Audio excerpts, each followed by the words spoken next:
Judulnya keutamaan zikir dan mendekatkan diri kepada Allah dengan amal-amal saleh.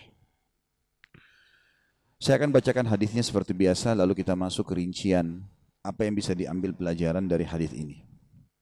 Dari Abu Hurairah radhiyallahu anhu, dia menuturkan bahwa Rasulullah sallallahu alaihi wasallam bersabda, "Yaqulullahu ta'ala, ana 'inda dhanni 'abdi bi, wa ana ma'ahu idza dzakarani. Fa in dzakarani fi nafsihi, dzakartuhu fi nafsi, wa in dzakarani fi mala'in, dzakartuhu fi mala'in khairin minhum. Wa in taqarraba ilayya shibran atau bi shibrin, wa in taqarraba ilayya bi shibrin taqarrabtu ilayhi dhira'a, wa in taqarraba ilayya dhira'an taqarrabtu ilayhi ba'a, wa in atani yamshi ataituhu harwalah." Terjemahan letter-letternya dulu. Hadis ini sahih diriwayatkan Imam Bukhari, Imam Muslim, Imam Tirmidzi dan Ibnu Majah. Rasulullah SAW bersabda, Allah yang maha tinggi telah berfirman, aku selalu menuruti prasangka hambaku kepadaku, dan aku bersamanya jika ia selalu mengingatku. Jika dia mengingatku dalam dirinya, aku mengingatnya dalam diriku. Jika dia mengingatku di hadapan sekelompok orang, maka aku mengingatnya di hadapan sekelompok makhluk yang lebih baik daripada mereka. Jika dia mendekatkan diri kepadaku sejengkal, aku mendekat kepadanya sehasta. Dan jika dia mendekat kepadaku sehasta, aku mendekat kepadanya sedepah. Jika dia datang kepadaku dengan berjalan, aku akan datang kepadanya dengan berjalan cepat. Di situ ada, teman-teman sekalian, ya bagi yang pegang buku ada footnote nomor 6. Di potongan kalimat ana inda dhanni abdi ada angka 6. Lihat enggak? Baik. Dilihat di bawah ada footnote nomor 6 dan sebuah riwayat milik Imam Ahmad berbunyi in dhanna bi khairan falahu wa in dhanna syarran falahu. Jika dia berprasangka baik kepadaku, maka dia mendapatkan kebaikan yang dia sangka itu. Dan jika dia berprasangka buruk kepadaku, maka dia mendapatkan keburukan. Ini tentu terjemahan letter-let daripada hadis yang sedang kita bahas. Kita mulai dari judul dulu teman-teman sekalian, keutamaan zikir. Dan zikir, makna letter-letnya secara etimologi adalah mengingat.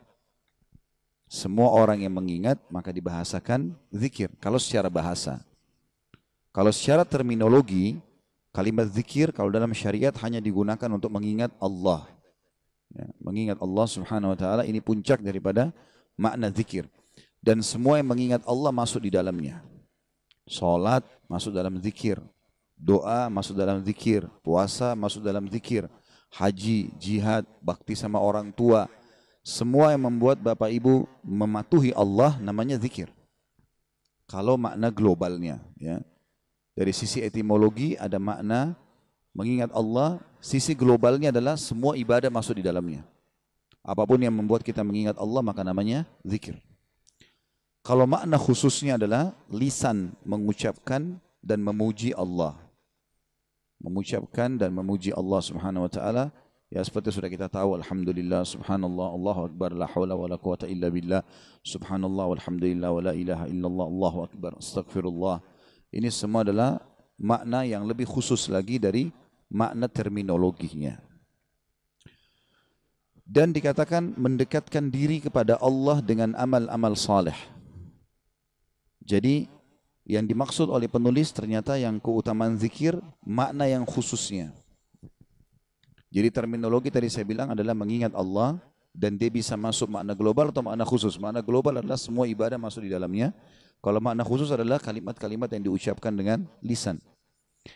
Maka di sini teman-teman sekalian penulis ingin mengerucutkan kepada terminologi makna khususnya. Makanya beliau memisahkan, mengatakan keutamaan berzikir dan mendekatkan diri kepada Allah dengan amal-amal saleh. Dan makna daripada amal saleh adalah semua amal yang diperintahkan dan diridhoi oleh Allah. Masuk dalamnya mengerjakan perintah atau meninggalkan larangan.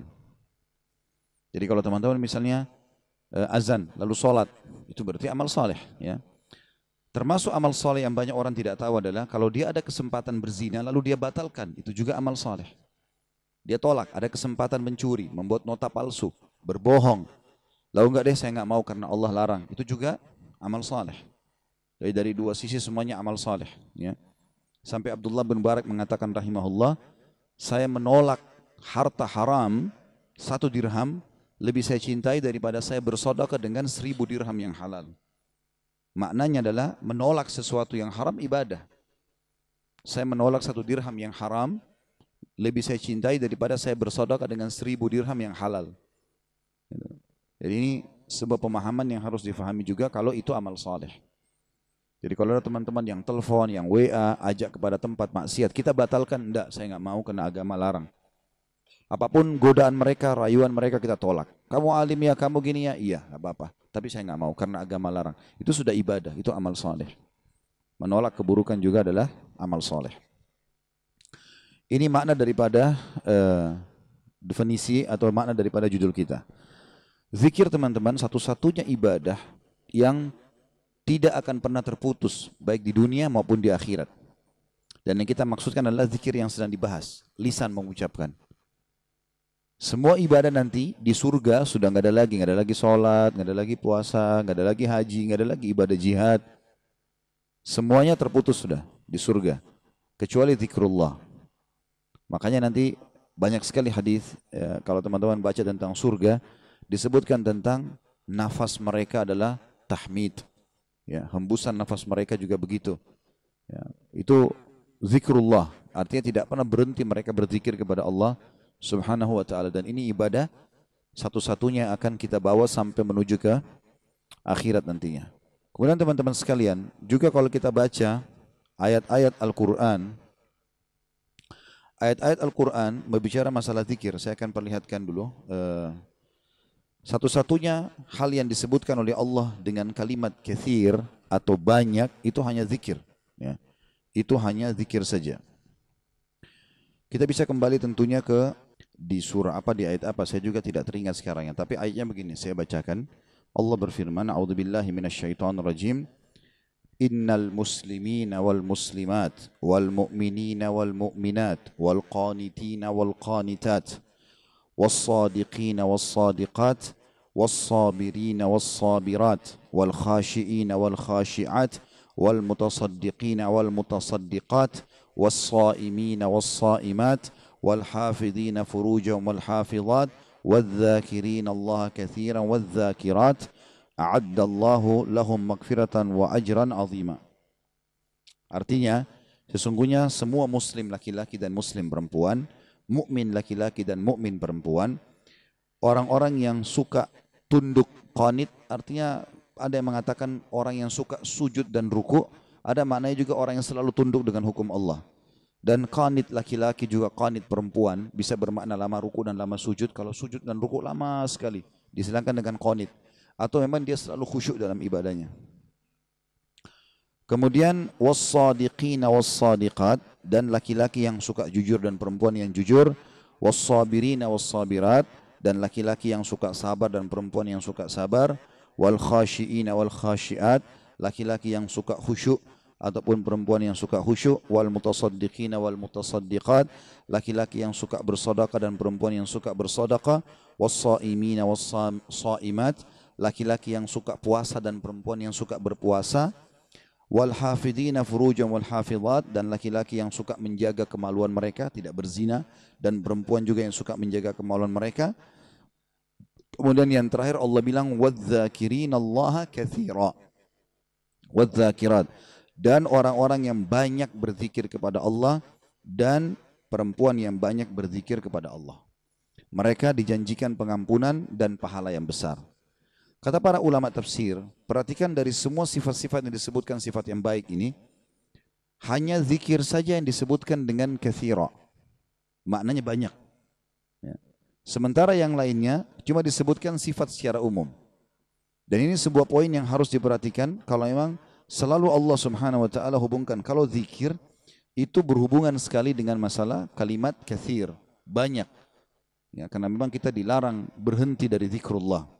Sampai sebagian ulama hadis mengatakan, kenapa kita kalau masuk kamar mandi membaca a'udzubillahi minal khubuthi wal khaba'ith, ya Allah jauhkan kami dari syaitan laki-laki dan perempuan. Karena memang di kamar mandi tempatnya mereka. Mereka suka membuat manusia lalai dengan zikir. Gitu kan.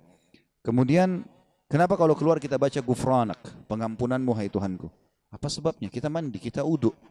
Kata para ulama, kalimat gufranak ini kita ucapkan karena sempat beberapa saat tidak berzikir kepada Allah. Tidak dianjurkan orang berzikir, apalagi kalau di WC gitu kan. Hanya itu saja sudah cukup kita minta pengampunan sama Allah. Bagaimana dengan orang yang lalai? Mungkin di waktu dia lagi duduk di sofanya, dia lagi di tempat tidurnya nggak pernah berzikir kepada Allah. Maka tentu lebih, ya tanda kutip di sini, dihardik ya dalam agama kita. Kemudian juga Allah Subhanahu wa taala menyebutkan tentang Nabi Zakaria alaihissalam dalam surah Maryam ini ya. Kurang lebih kalau tidak salah ayat 9 ini, karena dalam tulisan yang saya punya tidak sempat ditulis nama-nama surah dan ayat berapa, tapi insya Allah ini adalah salah satu ayat Al-Quran dalam surah Maryam. Waktu Nabi Zakaria alaihissalam minta dikasih anak, kemudian Allah mengatakan baiklah nanti istrimu akan hamil, dia minta tanda-tanda. Ya. Lalu kata Allah SWT, A'udzubillahi minasyaitonirrajim tentang Nabi Zakaria, Qala Rabbi ja'al li ayah. Wahai Tuhanku jadikanlah untukku tanda-tanda. Qala ayatuka alla tukalliman nasa. Ya, ayat 10 ya. Ayat 10 baik. Jadi ya Allah jadikanlah tanda-tanda untukku. Qala ayatuka alla tukalliman nasa thalathata ayyamin illa ramza. Engkau tidak akan berbicara dengan orang, tanda-tanda kalau istrimu hamil selama 3 hari berturut-turut kecuali isyarat. Jadi Nabi Zakaria alaihissalam subhanallah kalau lagi mau bicara urusan dunia suaranya hilang. Tapi kalau dia bicara masalah zikrullah, mengingatkan orang atau berzikir dengan lisannya maka suaranya keluar.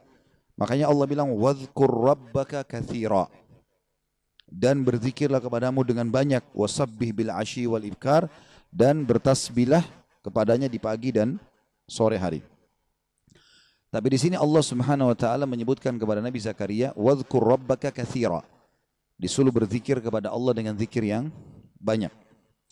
Juga Nabi Allah Musa alaihissalam pada saat dia meminta agar adiknya atau saudaranya Nabi Harun diangkat jadi nabi kepada Allah. Nabi Musa alaihissalam faham benar kalau Allah sangat cinta dengan zikir. Makin banyak orang berzikir kepada Allah maka makin dicintai oleh Allah. Gitu kan? Maka waktu dia minta agar saudaranya dijadikan nabi, dia mengatakan, A'udzubillahi minasyaitonirrajim kay nusabbihaka katsira wa nadhkuraka katsira. Tujuan aku minta agar saudaraku jadi nabi juga ya Allah adalah agar kami bisa bertasbih kepadamu yang banyak dan kami berzikir kepadamu yang banyak. Kemudian juga Allah Subhanahu wa taala memerintahkan untuk kita semuanya dalam salah satu ayatnya, A'udzubillahi minasyaitonirrajim, ya ayyuhalladzina amanu dzkurullaha dzikran katsira wasabbihu bukratan wa asila. Hai orang beriman, selalulah berzikir kepada Allah dengan zikir yang banyak dan bertasbihlah kepadanya di pagi dan juga sore hari. Ya. Begitu pula kita lihat sifat orang munafik lawannya. Katsir artinya banyak, lawan bahasanya adalah qalil. Ya. Itu katsir banyak, qalil sedikit. Apa yang Allah bilang tentang orang munafik? A'udzubillahi minasyaitonirrajim, la yadhkurunallaha illa qalila. Mereka justru tidak berzikir kepada Allah kecuali sangat sedikit sekali. Ya. Dalam peperangan untuk menghadapi musuh, wasiat Allah kepada orang beriman, A'udzubillahi minasyaitonirrajim, ya ayyuhalladzina amanu idza laqitum fi'atan fathbutu wadhkurullaha katsiran la'allakum tuflihun. Kunci kemenangannya di sini. Kata Allah, hai orang beriman, kalau kalian bertemu dengan musuh, sudah berhadapan, tidak usah lihat jumlah mereka, tidak usah lihat senjata mereka, maka fathbutu, kokohkan telapak kaki kalian, lawan mereka. Lalu wadhkurullaha katsira. Allah enggak bilang tajamkan pedang kalian, perbanyak busur kalian, canggihkan teknologi kalian, enggak. Allah bilang berzikirlah kepada Allah dengan zikir yang banyak agar kalian menang. La'allakum tuflihun. Kata para ulama, subhanallah, ibadah yang tidak butuh wudu, tidak butuh menghadap kiblat, tidak butuh harta, tidak butuh upaya yang besar atau energi, tidak butuh waktu khusus, gitu kan? Dan juga tidak butuh sesuatu yang diberikan sehingga kita bisa menerima sesuatu, adalah zikir. Zikir, dan ini adalah ibadah yang sangat luar biasa yang semestinya seseorang muslim memperhatikan masalah ini. Ini berhubungan dengan masalah makna kalimat zikirnya. Baik, kita akan masuk teman-teman sekalian sekarang ke rincian hadis. Itu tadi dari makna judul yang sedang kita bahas. Hadis ini adalah hadis qudsi dan cirinya adalah sebagaimana sudah kita pelajari dari awal. Rasulullah SAW bersabda, lalu Allah yang maha tinggi atau maha suci berfirman. Potongan pertama yang kita ambil pelajaran adalah ana inda dhanni abdi bi. Aku selalu sesuai dengan prasangkaan hambaku. Ya. Ini kalimat penting sekali teman-teman sekalian. Selalu dengan prasangkaan hamba. Dan kalimat ini sudah coba kita rincikan tadi. Sedikit kita rincikan di footnote nomor 6. Dalam riwayat Imam Ahmad lebih terinci dikatakan, jika dia berprasangka baik kepadaku maka dia mendapatkan kebaikan itu. Dan jika dia berprasangka buruk maka dia akan mendapatkan keburukan. Ya. Maknanya apapun yang sifatnya kita dapatkan teman-teman sekalian sifatnya baik, maka misal kita dapat nikmat makanan, kita dapat nikmat kesehatan, apa saja, lalu kita sangka baik dengan Allah, oh ini berarti Allah sedang melimpahkan nikmatnya pada saya, alhamdulillah. Itu sudah umum orang bisa lakukan. Tapi kalau dia dapat musibah, dia sakit, kehilangan harta, ditipu orang, gitu kan? Dia di sini juga dibutuhkan untuk sangka baik dengan Allah. Kalau dia sangka baik di sini, dia akan dapatkan kebaikan. Misal dia mengatakan, mungkin Allah akan bersihkan dosa-dosaku. Mungkin Allah akan tinggikan derajatku. Maka dia dapat. Tapi kalau dia sangka buruk, maka ini akan bermasalah buat dia. Kita akan sebutkan teman-teman sekalian hadis qudsi yang lain. Kalau teman-teman bisa tulis, ditulis hadis qudsi ini ya. Karena ini hadis qudsi mulia sekali. Ya. Kalau saya subhanallah selalu merasa gembira sekali dengan mendengarkan hadis qudsi ini. Ya. Dan hampir setiap hari hadis ini selalu saya ulang-ulangi teman-teman sekalian. Saya ulangi, saya baca lagi, saya renung lagi. Dan seperti sebuah hiburan yang tidak akan pernah ada habisnya. Karena ini hadis qudsi, hadis sahih di mana Allah Subhanahu wa taala menyampaikan kepada kita berita gembira tentang orang-orang yang mau berprasangka baik dengan Allah. Saya carikan hadisnya dulu karena tidak ada di buku kita tentunya. Silakan ditulis. Allah berfirman, wahai anak Adam. Artinya kita semua manusia dipanggil. Jangan pernah engkau takut kepada siapapun yang mempunyai kekuasaan. Selama kekuasaanku ada. Dan ketahuilah kekuasaanku tidak akan pernah punah selamanya. Ditulis dulu, lanjutin dulu, nanti kalau ada yang tertinggal bisa kita ulangi ya. Wahai anak Adam, jangan pernah engkau takut dengan kesempitan rezeki. Karena perbendaharaanku penuh. Dan perbendaharaanku tidak akan pernah punah selamanya. Wahai anak Adam. Ini potongan yang ketiga dari hadis. Kalau tertinggal langkahin dulu nanti kita kembali. Jadi Allah Subhanahu wa taala tidak mau kita capek ya. Di sini dikatakan Allah berfirman, hai anak Adam, aku ciptakan kamu untuk beribadah. Maka jangan engkau main-main. Aku menciptakan engkau untuk beribadah, maka jangan kamu main-main. Ya. Tadi potongan pertama, kalau ada yang tertinggal silakan. Wahai anak Adam, jangan engkau takut pada siapapun yang mempunyai kekuasaan selama kekuasaanku ada dan kekuasaanku tidak akan pernah punah selamanya. Kemudian potongan kedua, wahai anak Adam,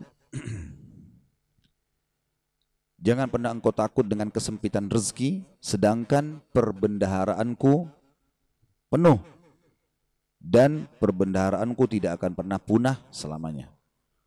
Wahai anak Adam, aku ciptakan untuk beribadah, maka janganlah engkau main-main. Dan aku tentukan rezekimu, maka tidak perlu kamu capek. Tentu anggota tubuh kita bergerak, hati kita bertawakal. Ya. Aku ciptakan engkau untuk beribadah, jangan engkau main-main. Dan aku tentukan rezekimu, maka tidak perlu engkau capek. Demi kemuliaanku dan keagunganku, demi kemuliaan dan keagungan, jika engkau ridho terhadap pemberianku, maka aku akan tenangkan jiwa dan ragamu. Jika engkau ridho ya, terhadap pemberianku, maka aku akan tenangkan jiwa dan ragamu. Jika engkau tidak ridho dan engkau akan mulia di sisiku. Dan engkau akan mulia di sisiku. Jika engkau tidak ridho Tadi ya, demi kemuliaanku dan keagunganku, jika engkau ridho dengan pemberianku, maka aku akan membuat jiwa dan ragamu tentram. Dan engkau akan mulia di sisiku. Tapi jika engkau tidak menerima pemberianku, maka aku akan membuatmu mengejar dunia.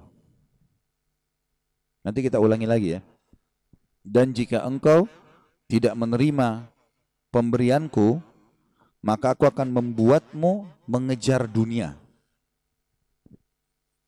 Seperti hewan buas yang sedang mengejar mangsanya di padang pasir. Seperti hewan buas yang sedang mengejar mangsanya di padang pasir. Kemudian tidak akan datang kepadamu kecuali yang sudah aku takdirkan. Jadi kalau kita ridho dengan apa yang Allah berikan, Allah akan buat jiwa kita dan raga kita tenang. Lalu kita mulia di sisi Allah. Tapi kalau kita tidak ridho terhadap apa yang Allah berikan, kenapa ya saya begini ekonomi saya, kenapa ya muka saya begini, kenapa ya badan saya begini, kita berkeluh kesah, maka Allah SWT mengatakan, aku akan membuatmu mengejar dunia seperti hewan buas yang sedang mengejar mangsanya di padang pasir. Kemudian tidak datang kepadamu kecuali yang sudah aku tentukan juga. Makanya capek sekali. Jadi orang beriman itu santai saja. Dia akan dapat semua apa yang Allah janjikan. Tidak perlu capek-capek. Nah, orang yang mengejar dunia berlebihan justru orang karena tidak bisa menerima takdirnya Allah. Atau tidak ridho dengan pembagiannya Allah. Wahai anak Adam, aku telah menciptakan langit dan bumi dan aku tidak pernah sulit menciptakan keduanya. Maka apakah kau pikir aku akan sulit untuk mengurus rezekimu? Ya.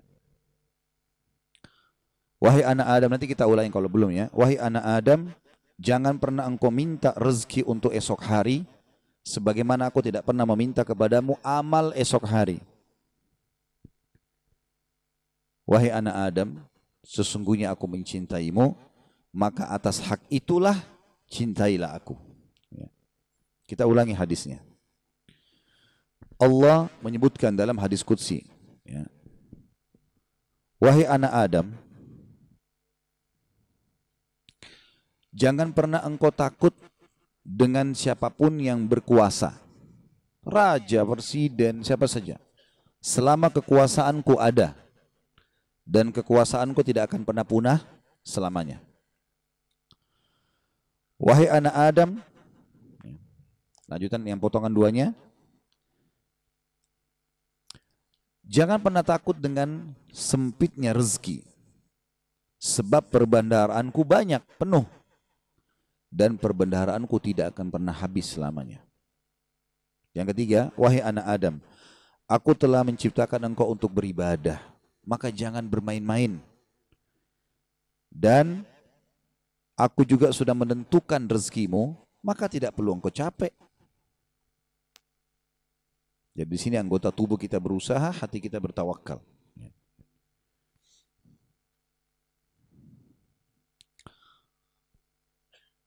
Demi kemuliaanku dan keagunganku, jika engkau ridho terhadap pemberianku, ridho dengan paras wajahnya, tubuhnya, pasangan hidupnya, anaknya, maka aku akan tenangkan jiwa dan ragamu dan engkau akan mulia di sisiku. Dan jika engkau tidak ridho terhadap pemberianku, maka demi kemuliaanku dan keagunganku, aku akan bebankan kepadamu dunia, atau aku akan membuatmu mengejar dunia, sehingga engkau berlari-lari mengejarnya seperti hewan buas yang sedang mengejar mangsanya di padang pasir. Kemudian tidak datang kepadamu kecuali yang sudah aku tentukan. Wahai anak Adam, aku telah ciptakan langit dan bumi, dan aku tidak pernah merasa susah dalam mengurus dan menciptakannya. Maka apakah kamu pikir aku akan capek dengan mengurus rezekimu? Wahai anak Adam, jangan pernah engkau minta rezeki esok hari, sebagaimana aku tidak pernah minta kepadamu amal esok hari. Kita tidak perlu sholat untuk besok, untuk lusa, untuk minggu depan, cadangan, tidak perlu. Sholat hari ini. Kita puasa ya hari ini. Ramadan tahun ini. Itu pun hari yang ada kita hidup, kita puasa. Kalau enggak ada. Gitu kan. hari ini semuanya. Maka jangan kau minta rezeki besok kepadaku, sebagaimana aku tidak minta kepadamu amal besok. Gitu kan. Lalu kata Allah Subhanahu Wa Taala, penutupan hadisnya, ya, sebagaimana sudah kita sebutkan tadi ya. Wahai anak Adam, aku sangat mencintaimu, maka atas hak itulah cintailah aku. Dan mana cinta artinya mengabdi dan berkorban. Ya. Ya ikutilah perintahku. Apa yang aku perintahkan, apa yang aku larang. Aku perintahkan kerjakan, larang tinggalkan. Ini subhanallah hadis teman-teman sekalian. Setiap kali saya baca, saya pribadi ya merasa ketenangan jiwa. Udah Allah sudah tentuin semua. Dan ini sesuai juga yang pernah saya sampaikan teman-teman sekalian. Hadis yang perkataan Hasan Basri rahimahullah yang mengatakan, aku selalu tenang dan senang dalam kehidupan dunia karena dua hal.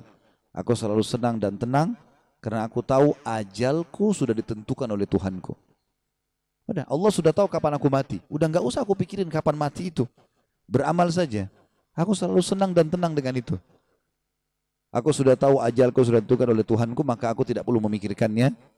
Dan aku selalu senang dan tenang karena rezekiku sudah ditentukan oleh Tuhanku, maka aku tidak pernah berpikir untuk diambil oleh orang lain. Jadi kalau teman-teman misal lagi masuk dalam satu proyek berdua sama temannya, atau berapa orang sedang bersaing, lalu kemudian dia gagal, teman-temannya dapat misalnya. Jawaban sederhana, belum rezeki, selesai.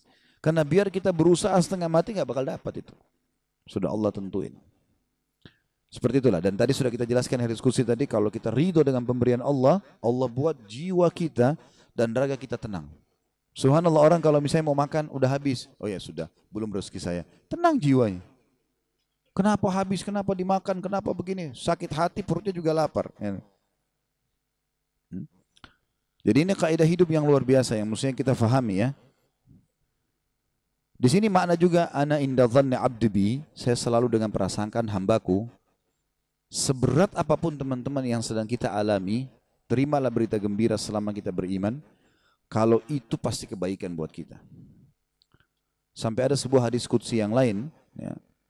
Kata Nabi SAW, Allah berfirman kepada para malaikat, batasilah rezekinya hambaku yang ini, karena kalau kau bukakan dia akan kufur. Dan luaskan rezekinya hambaku yang ini, karena kalau kau bukakan dia tambah bersyukur. Jawabannya sederhana, berarti kalau kita mau teman-teman sekalian rezeki kita terbuka segala macam, royal di jalan Allah, jangan perhitungan. Allah SWT akan buka, karena Allah tahu ini orang kalau dibukain tidak masalah. Qarun kan begitu dulu. Qarun itu yang diceritakan di dalam Al-Quran tentang kaumnya Nabi Musa yang kaya raya. Sampai di Indonesia pun bahasanya harta karun. Ya. Itu kan namanya Qarun, ditimbun sama Allah dengan harta-hartanya. Ya. Walaupun ahli sejarah berselisih pendapat di mana tempatnya. Ada yang mengatakan di laut, di Turki, ada yang mengatakan di Jordan, negeri Syam. Dan ala kulli hal, dia ditenggelamkan oleh Allah SWT. Sampai semua harta tertimbun dikatakan harta karun. Ya. Qarun itu dulu orang soleh, luar biasa ibadahnya sama Allah. Sampai terkenal di pengikut Nabi Musa yang paling alim termasuk adalah Qarun. Miskin, rumahnya susah, bajunya kotor, makan tiap hari tinggal tunggu orang kasih. Sering Nabi Musa lewat, kirim salam sama dia, tanya kabarnya, titipin makanan. Salah satu dia bilang, hai Nabi Allah, mintalah kepada Allah agar aku diberikan kekayaan. Susah hidup begini. Nabi Musa AS berdoa, baiklah, ya Allah bukakanlah rezekinya Qarun. Allah terima, Qarun bertahap. Diajarkan oleh Allah Subhanahu Wa Taala. Tiba-tiba Nabi Musa AS berikan dia sedikit emas. Ya, kemudian dia transaksikan. Terus dia tertarik dengan emas itu. Dia mulai belajar bagaimana cara mengelolanya emas. Sampai pelan-pelan dia punya kios kecil. Lama-lama sampai dia punya produksi emas terbesar pada saat itu. Menjadi orang kaya raya. Udah nggak sholat lagi. Udah nggak zikir lagi, ya. Udah mulai sombong, jalan di pinggir jalan sampai kereta kencananya semua pakai emas. Kemudian Nabi Musa alaihissalam utus orang-orang untuk ngumpulin zakat mal, dia nggak mau kasih. Lebih parah daripada itu, dia mengajak kaumnya dan membiayai mereka untuk memerangi Musa alaihissalam.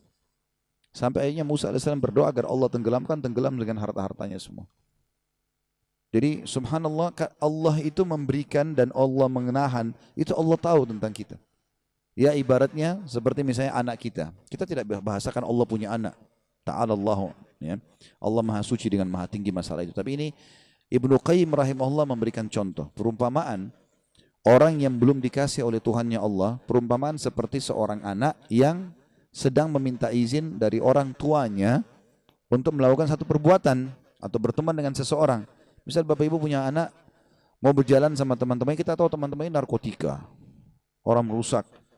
Padahal anak ini tidak ngerti, dia bilang, ibu ayah izinkan saya. Kira-kira Bapak Ibu mau izinkan? Kalau kita pakai akal sehat kan nggak mungkin. Kita tahu anak ini walaupun dia mau, dia senang, dia gembira, dia akan rusak nanti. Kita nggak akan kasih, apapun risikonya. Ibnu Qayyim rahimahullah berikan perumpamaan seperti itu. Ada orang merengek-rengek sama Allah, Allah belum kasih. Allah lebih tahu, gitu kan?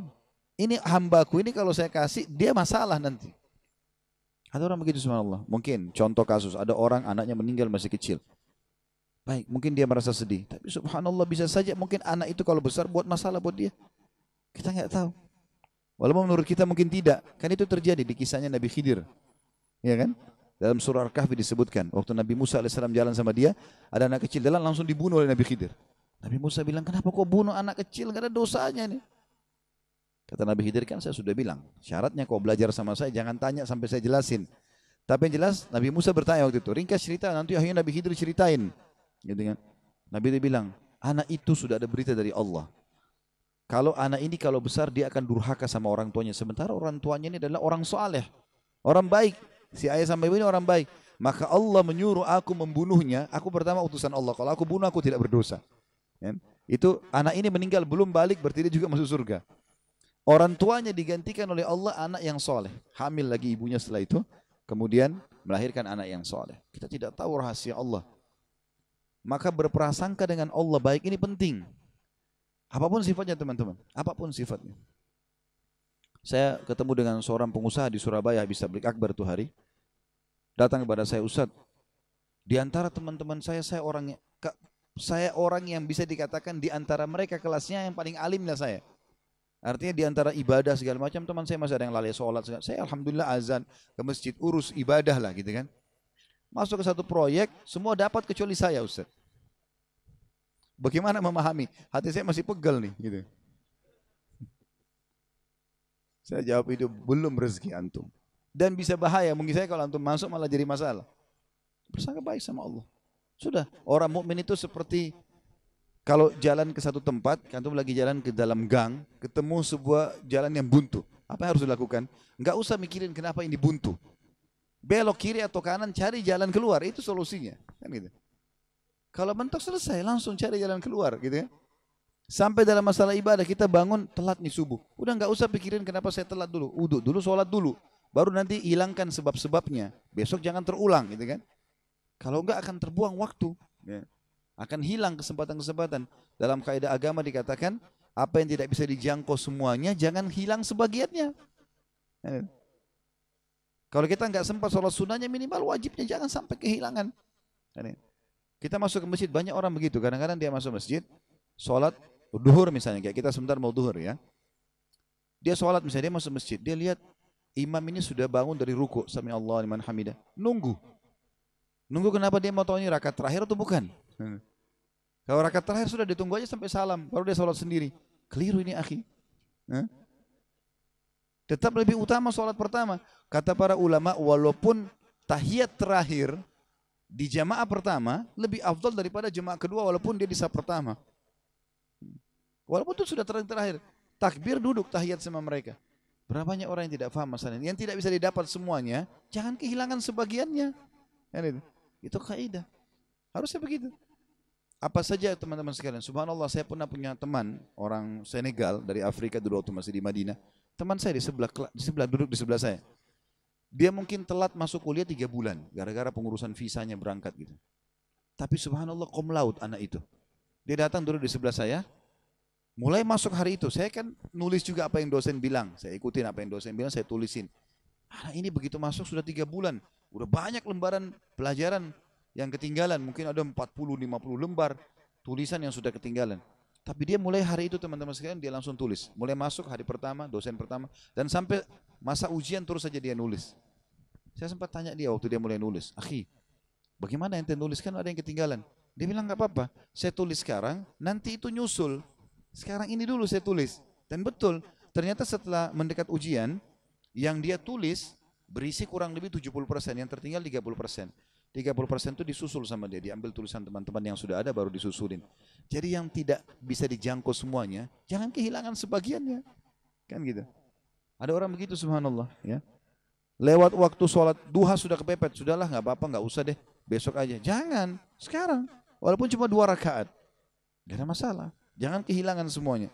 Maka itu kejelian dalam memahami itu teman-teman sekalian. Baik, ini potongan dari ana inda dhanni abdi bi. Jadi kita selalu bersangka baik dengan Allah Subhanahu wa taala karena pasti baik buat kita. Ya.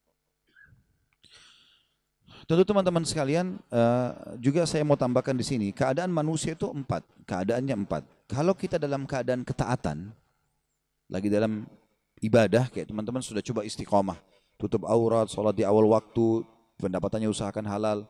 Kalau sudah coba di jalan yang benar, maka tugas kita adalah istimrar, berlanjut, istiqomah. Kalau sudah begitu, pertahankan udah, gitu kan? Sampai kata Allah hatta ya'tiyakal yakin, sampai tiba padamu kematian. Udah benar tuh. Atau yang kedua, orang dalam keadaan bermaksiat, lagi buat dosa, maka ini harus taubat, nggak boleh tunda. Ini keadaan yang kedua. Atau orang yang ketiga dalam keadaan nikmat melimpah, tugasnya bersyukur. Atau yang keempat dalam keadaan cobaan, bersabar. Tapi poin pertama penting sekali teman-teman. Kalau sudah antum berada di jalan yang benar, istiqomah udah. Sampai meninggal, udah sabar aja begini. Kalau syaitan bisikin, apa main cuma begini? Ya, main cuma begini. Jalankan perintah, tinggalkan larangan. Itu memang konsep hidup. Itulah tugas kita dalam Al-Quran. Ya. Seperti dalam hadis Qudsi. Hai ada Adam, aku cintakan kau untuk ibadah. Maka jangan main-main. Kerjakan serius itu. Kejar pahalanya. Ya, cari yang terbaik. Kemudian masuk dalam saksi bahasan kita. Wa ana ma'ahu idza zakarani. Ini potongan yang kedua yang kita bisa ambil dari hadis. Dan aku selalu bersamanya bila dia mengingatku. Ya. Dan ini tentu teman-teman, makna wa ana ma'ahu dan aku bersamanya, ini ada namanya sifat ma'iyah. Kebersamaan Allah bersama kita. Dengan kemaha muliaan dan kesempurnaannya sebagai pencipta.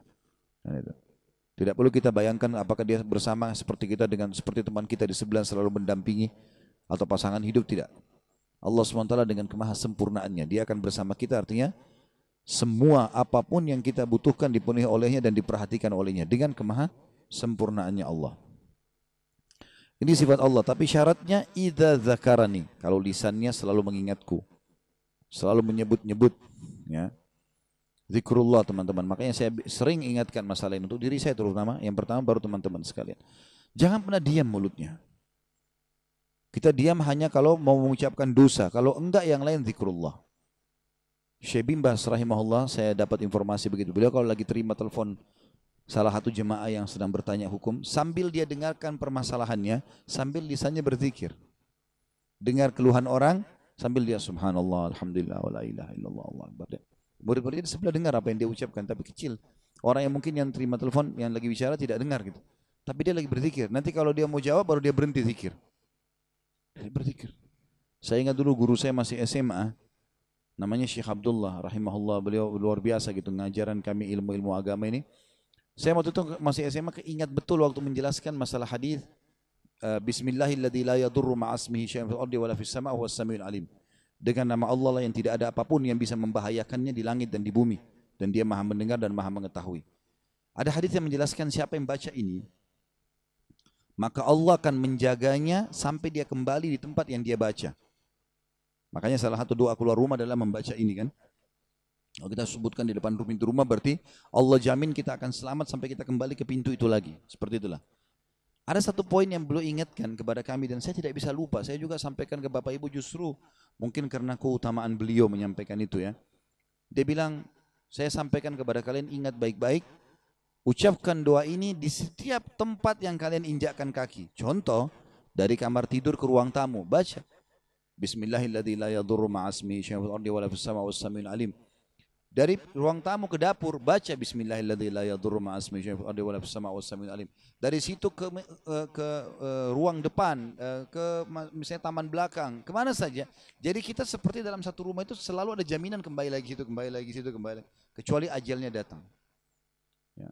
Seorang ulama mengatakan dalam doa ini, dalam zikir ini, kalau Saya selama 40 tahun setiap pergi rekreasi piknik sama murid-murid dan keluarganya, berkemah nanti beliau isi taklim di sana misalnya. Selama 40 tahun belum pernah saya disengat oleh kalajengking. Padahal ini daerah padang pasir terkenal dengan banyak kalajengking. Tapi setelah 40 tahun saya lupa baca doa ini, sekali saja kaki saya disengat oleh kalajengking. Kuasa Allah SWT. Jadi kenapa enggak dibaca? Ini zikir di antara zikir yang sangat dianjurkan gitu kan? Ya. Nanti insya Allah di penutupan hadis kita akan sebutkan beberapa jenis zikir yang memiliki keutamaan yang sangat luar biasa. Jadi Allah selalu bersama kalau kita mengingatnya. Fa in dzakarani fi nafsihi dzakartuhu fi nafsi. Ini potongan yang ketiga. Kalau dia mengingatku di dalam dirinya atau sendirian, maka aku akan mengingatnya juga di diriku. Ya. Ini penyebutan tentang zat Allah Subhanahu wa taala yang maha sempurna. Ya. Artinya kita dengan berzikir walaupun suara kita kecil, tidak ada orang yang dengar, manusia tidak dengar, Allah tetap mendengarnya dan Allah mengingat kita di dirinya. Bayangkan teman-teman kalau ada pimpinan kita misalnya di kantor atau siapalah yang kira-kira punya jabatan, selalu setiap saat ingatin kita. Tidak usah jauh-jauh lah, orang tua kita misalnya, kalau di antara anak-anak kita salah satu anak atau satu-satunya anak yang selalu disebut di lisannya orang tua kita, bagaimana gembiranya? Bagaimana kalau itu pimpinan negara, ya, manusia? Bagaimana kalau sampai pencipta Allah yang selalu menyebutnya? Gitu kan? Itu hal yang luar biasa. Sampai pernah Nabi SAW mengatakan kepada Ubay bin Ka'ab, hai Ubay, sesungguhnya Allah memerintahkan aku untuk membacakan padamu lam yakunil ladina kafaru min ahli kitab. Ya, surah Bayyinah. Gitu kan? Maka kata Ubay, ya Rasulullah, apakah Allah menyebut namaku? Kata Nabi SAW, iya. Maka Ubay nangis, tidak bisa baca ayat itu. Karena Allah SWT menyebut namanya. Itu luar biasa gitu. Dan itu bukan mustahil. Ya. Dan itu makna daripada kalimat ini. Siapa yang suka menyebutku di dirinya, aku akan sebut dia. Jadi selalu jadi hal yang teringat dan mulia di sisi Allah Subhanahu wa taala. Hampir sama dengan makna tadi ya, hadis kursi yang saya sebutkan, yang saya bilang tulis, hai anak Adam, kalau engkau ridho dengan apa yang aku berikan kepadamu, maka aku akan menenangkan jiwa dan ragamu dan engkau akan mulia di sisiku. Ya. Potongan yang keempat, wa in dzakarani fi mala'in dzakartuhu fi mala'in khairim minhum. Dan kalau dia mengingatku di sekelompok orang, manusia maksudnya, mungkin kayak kita gini majelis ilmu insyaallah, maka aku akan mengingat dia, menyebut-nyebut dia di kelompok yang lebih baik daripada mereka. Maknanya kelompok malaikat kata para ulama. Allah akan sebut di majlis ya, para malaikat di langit sana, Allah akan mengatakan fulan mengingatku, fulan mengingatku. Disebut-sebut nama kita disebutkan oleh Sang Pencipta Allah. Itu kelebihan yang luar biasa gitu ya. Dan kita kalau lihat kisah para sahabat, betul-betul menggambarkan kepada kita bagaimana Allah itu berinteraksi langsung dengan hamba-hambanya. Ayat-ayat Al-Quran yang menegur mereka, yang mengingatkan mereka, yang memuji mereka.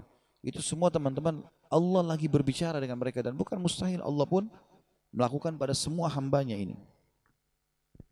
Dan ini kemuliaan berarti semua malaikat mengenalnya. Sampai keluar istilah di kalangan para ulama, jadilah engkau dikenal di langit walaupun engkau tidak dikenal di bumi.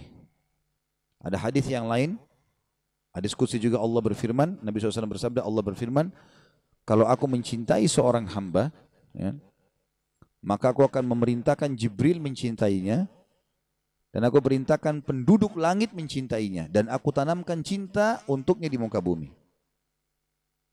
Jadi kalau aku mencintai seorang hamba, maka aku akan menyuruh Jibril mencintainya, dan aku akan menyuruh seluruh penghuni langit mencintainya. Jadi di langit jadi masyhur dia. Dan aku akan tanamkan cinta manusia, cinta di muka bumi untuknya. Ini sebagian ulama hadis mengatakan seperti Uwais Al-Qarni rahimahullah dan beberapa sahabat-sahabat yang masyhur lah ya. Yang memang mereka luar biasa bagaimana mungkin di bumi banyak tidak dikenal oleh orang, tapi di langit luar biasa. Itu pun Allah SWT juga sebarkan nama mereka di muka bumi. Tentu makna Allah tanamkan cinta di muka bumi ini bukan berarti semuanya orang suka sama dia. Karena Rasulullah SAW adalah orang yang paling Allah cintai. Punya istilah Khalil, kekasih Allah. Tapi ada orang munafik yang benci, ada orang kafir yang benci. Artinya yang mencintai adalah orang-orang yang baik. Orang yang buruk otomatis tidak akan masuk dalam makna hadis ini. Dan sebaliknya kata Nabi SAW, Allah juga mengatakan, kalau aku benci seorang hamba, aku suruh Jibril membencinya, aku suruh ahli langit membencinya, dan aku tanamkan kebencian untuknya di muka bumi. Potongan yang kelima, wa in taqarraba ilayya bi shibrin taqarrabtu ilaihi dhira'. Wa in taqarraba ilayya dhira' taqarrabtu ilaihi ba' atau ba'a. Kalau dia mendekatkan diri kepadaku sejengkal, aku dekatkan diri kepadanya sehasta. Sampai akhir hadis ini ya. Dan kalau dia mendekatkan diri kepadaku sehasta, aku dekatkan diri kepadanya sedepah.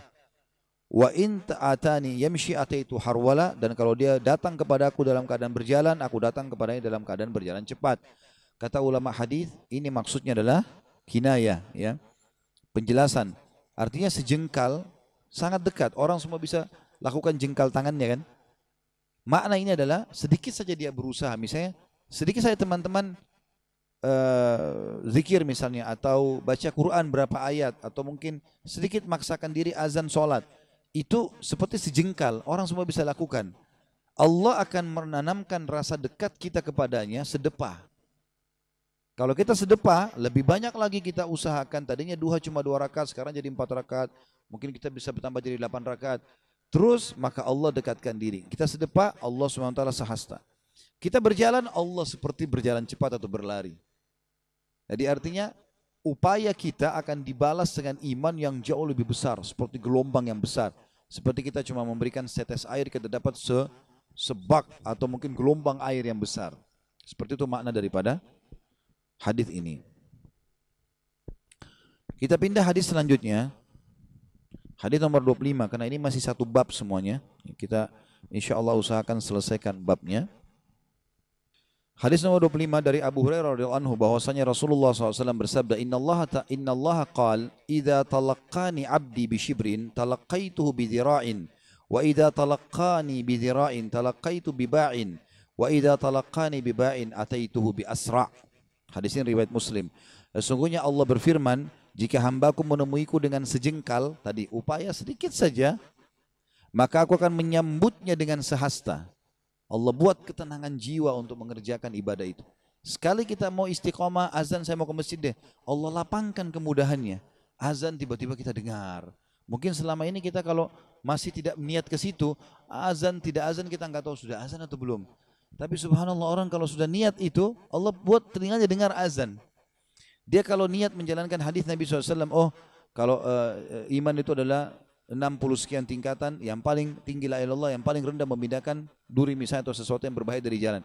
Kita kalau niat mau terapkan itu, kadang-kadang mata kita lagi jalan lihat ada batu, bisa kita pindahin. Mungkin kalau kita tidak niat kita nggak lihat itu. Ada, Allah berikan kesempatan untuk meraih pahala di situ. Ya. Tiba-tiba kalau kita sudah niat mau sedekah, mata kita lihat saja orang yang susah. Ada saja. Subhanallah, Allah berikan kesempatan, asal mau saja. Itu maknanya. Dan aku menyambutnya dengan sehasta. Jika dia menemuiku sehasta, dengan sehasta aku menyambutnya dengan sedepah. Dan jika dia menemuiku dengan sedepah, aku mendatanginya dengan lebih cepat. Terus saja. Dan ini makna hadis kata para ulama. Artinya kalau dia berlari, Allah akan lebih cepat. Kalau dia apa saja, makin dia gencar mengatur program ibadahnya, maka makin dekat Allah Subhanahu wa taala dengannya. Makanya orang subhanallah kalau merasakan kenikmatan ibadah itu, dia sudah tidak mau tinggalkan karena dia merasakan kenikmatan. Ya, sampai para ulama salaf menganggap mustahil mereka tinggalkan sholat malam karena sudah diazamkan. Dan kalau mereka walaupun tidurnya cuma 1 jam, setengah jam, tetap bangun sholat. Karena sudah masuk dalam sebuah program dan Allah mudahkan dia untuk itu. Tentu hadis 25 ini menerangkan hadis 24 tadi.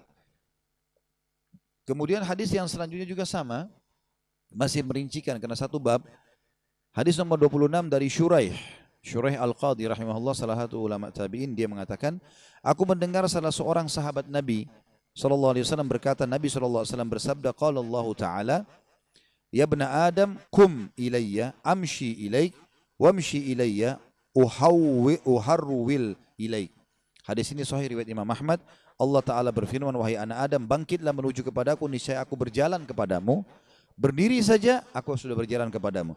Berjalanlah kepadaku, aku akan berlari kepadamu. Nah, itu kemuliaan yang luar biasa ya. Tidak akan mungkin terjadi di alam manusia ini. Ya, mungkin kita sedikit buat baik pada atasan, lalu atasan mau balas kita dengan semua kebaikan, tidak. Bahkan kadang-kadang subhanallah dengan 10 tahun pun kebaikan, dengan satu kesalahan bisa dilupain 10 tahun kebaikan kita. Allah Azza wa Jalla beda. Subhanallah.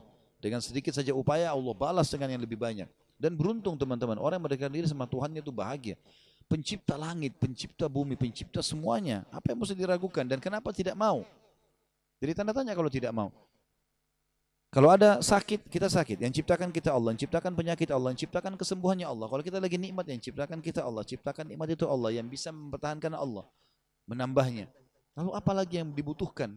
Tidak ada upaya yang besar. Yang penting mau saja, gitu kan? Hadis terakhir tentunya di dalam pasal kita ini, silakan kalau ada pertanyaan setelahnya sesuai dengan tema. Sahih di ghairihi maksudnya sahih dikuatkan dengan riwayat yang lain.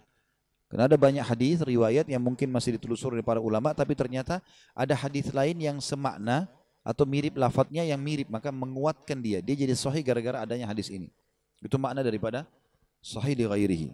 Dari Ma'qil bin Yasar radhiyallahu anhu Rasulullah SAW bersabda, yaqulu rabbukum ta'ala, ya ibna Adam, tafarraq li ibadati, amla qalbaka ghinan, wa amla yadayka rizqa.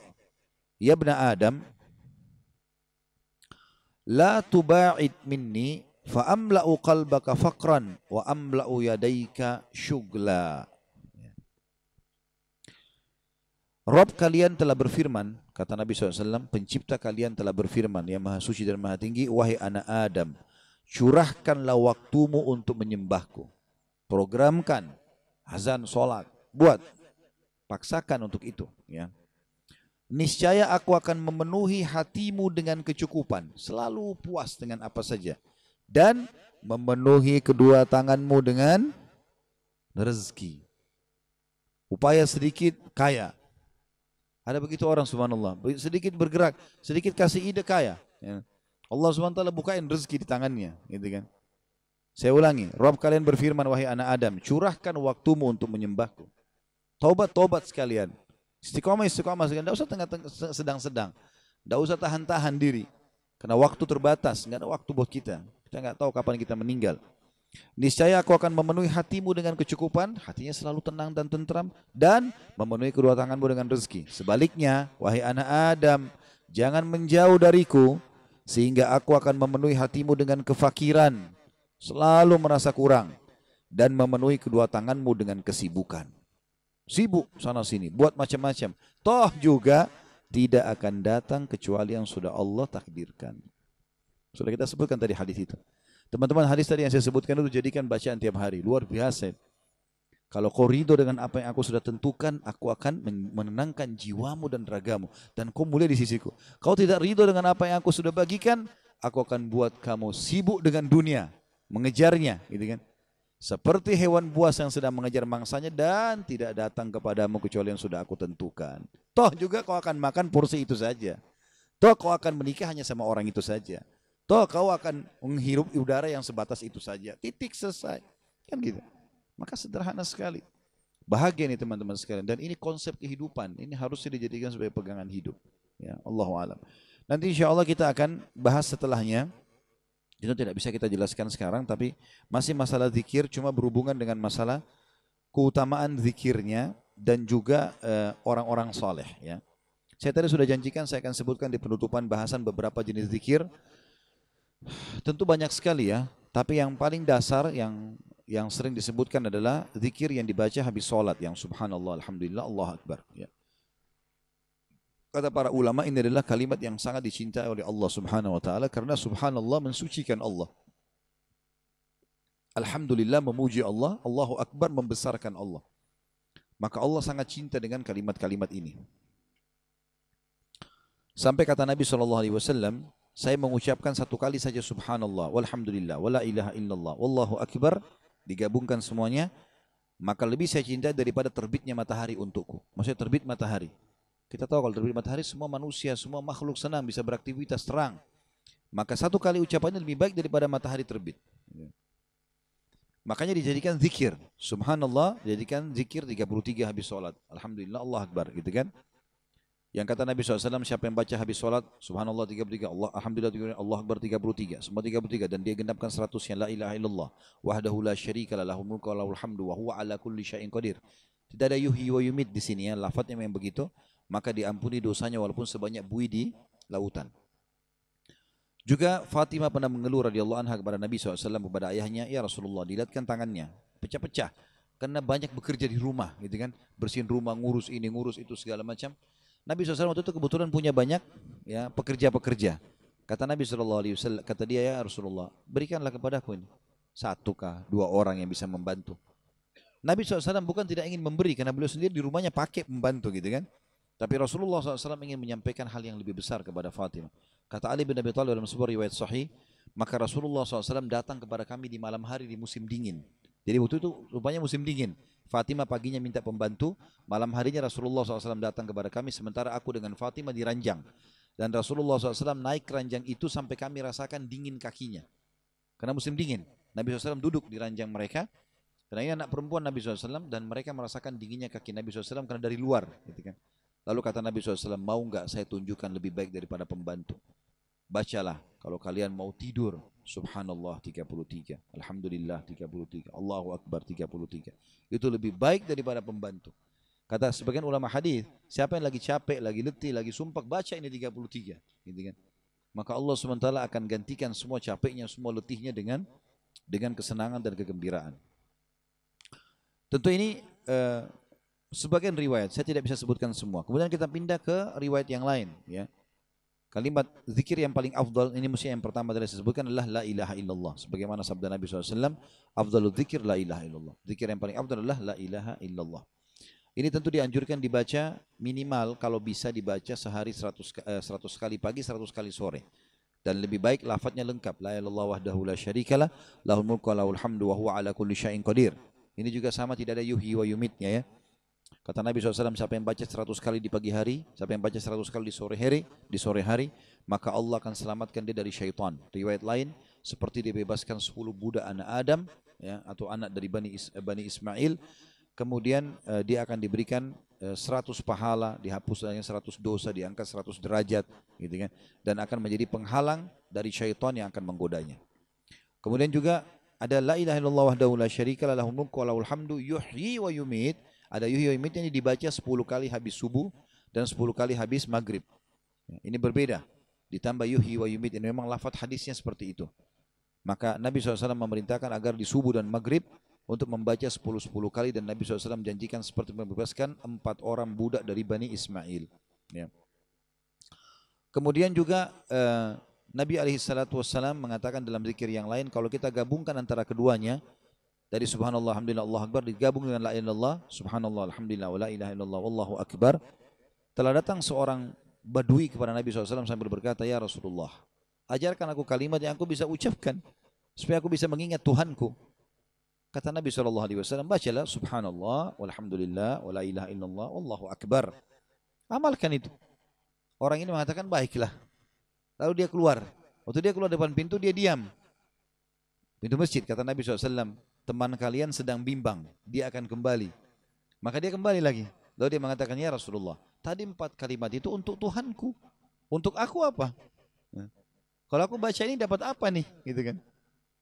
Kata Nabi SAW, itu semua untuk Tuhanmu. Tapi setelah itu kamu bisa bilang, ya Allah, berikanlah aku petunjuk. Ya Allah, luaskan rezekiku. Ya Allah, berikanlah aku keselamatan.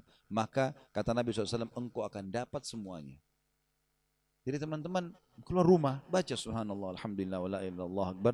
Ya Allah, berikan aku petunjuk. Ya Allah, berikan aku rezeki. Ya Allah, berikan aku keselamatan. Dapat jaminan dari Nabi SAW. Hanya dengan mengucap. Sekali loh ini. Bagaimana kalau baca 10 kali, 100 kali. Gitu kan. Maka itu luar biasa maknanya. Kemudian kita pindah ke zikir yang selanjutnya. Jadi kita sudah kita sebutkan la ilaha illallah 1, subhanallah, alhamdulillah, Allah akbar. Ini 2, kita gabungin saja. Kemudian yang ketiga, kalau kita gabungkan kedua zikir yang 1 dan 2, subhanallah, alhamdulillah, wa la ilaha illallah akbar. Yang keempat adalah mengucapkan la haula wa la quwata illa billah. Nah, sebagaimana sabda Nabi SAW, la haula wa la quwata illa billah adalah harta atau perbendaharaannya surga. Maknanya orang kalau ucapkan 1 kali, kata sebagian ulama hadis, 1 kali la haula wa la quwata illa billah, itu dia akan mendapatkan semua apa yang Allah janjikan di surga. Dari fasilitas apa saja, makanan, minuman, pakaian, pelayan segala macam, dengan ucap sekali Allah kasih. Karena makna daripada la haula wala quwata illa billah adalah perbendaharaannya surga. Maknanya dengan mengucapkan sekali dapat semua fasilitas tambahan di surga. Kalau dia sudah punya satu pelayan jadi dua pelayan. Dia punya makanan sekian porsi, dia akan dapat dobelnya dengan mengucapkan itu. Dan Umar bin Khattab adalah paling gemar kalau mengutus pasukan selalu mengingatkan.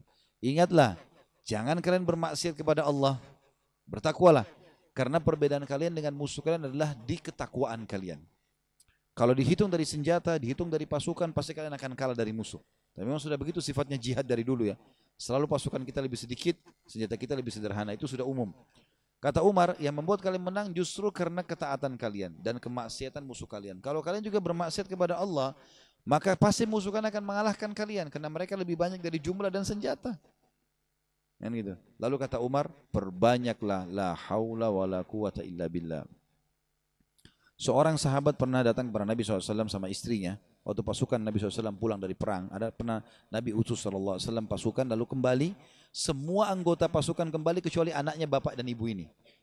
Datanglah keduanya kepada Nabi SAW mengatakan, ya Rasulullah, semua pasukan kembali kecuali anak kami. Kami sedih nih, mungkin dia disiksa sama musuh. Kalau dia pasti mati syahid gak ada masalah. Tapi sekarang teman-temannya gak ada yang tahu nih, gitu kan? Apa yang harus kami lakukan? Kata Nabi SAW, pulanglah dan amalkan sama istrimu, la haula wa la quwata illa billah. Ucapin itu. Dia pulang, dia bilang, dia sampaikan sama istrinya, lalu dia amalkan. Dia bilang sampai kami ngantuk, ucapin terus la haula wa la quwata illa billah. Terus diulangi sampai ngantuk. Waktu kami tertidur, di tengah malam kami dengar suara ketukan pintu. Begitu kami buka ternyata anak kami di depan pintu. Lalu kami tanya, nak bagaimana ceritanya kamu bisa selamat dari musuh? Dia bilang, wahai ayah, dari beberapa saat yang lalu, saya merasa semua rantai-rantai yang dijepitkan ke leher, ke kaki dan tangan saya oleh musuh membesar sendiri. Dan akhirnya saya bisa lepaskan, rantai itu kecil-kecil. Membesar sendiri sehingga kaki dan tangan saya bisa keluar. Lalu kemudian saya sempat mengambil beberapa unta ya, musuh lalu saya pulang ke sini. Riwayat lain menjelaskan, kalau saya seperti seakan-akan terbang dan sampai ke rumah anda ini. Dengan la haula wa la quwata illa billah. Makanya dikatakan perbandingan surga. Banyak orang gak remeh. Ini teman-teman kalau lagi lampu merah, baca la haula wala quwata illa billah, la haula. Anggaplah 10 kali kalau dalam 1 menit. Pernah saya bilang, daripada lihat helmnya orang, daripada lihat warna mobil, daripada omong kosong. Ada orang subhanallah lebih penting lihat WA-nya. Lampu merah lihat WA, kadang-kadang mengetik sambil setir mobil, tabrakan baru masalah ya. Zikir ya akhi dan ukhti ya. Sebutkan ini. Yang kelima, ya, mengucapkan istighfar dengan berbagai macam lafadznya. Banyak hadis yang menyebutkan astagfirullah, ada astagfirullahil azim saja. Ada yang paling lengkap astagfirullahil azim alladzi la ilaha illa huwal hayyul qayyum wa atubu ilaih. Ada juga lafaz yang lain astagfirullah wa atubu ilaih ya. Tapi yang paling lengkap tadi, yang ada nama-nama dan sifat Allah hayyul qayyum.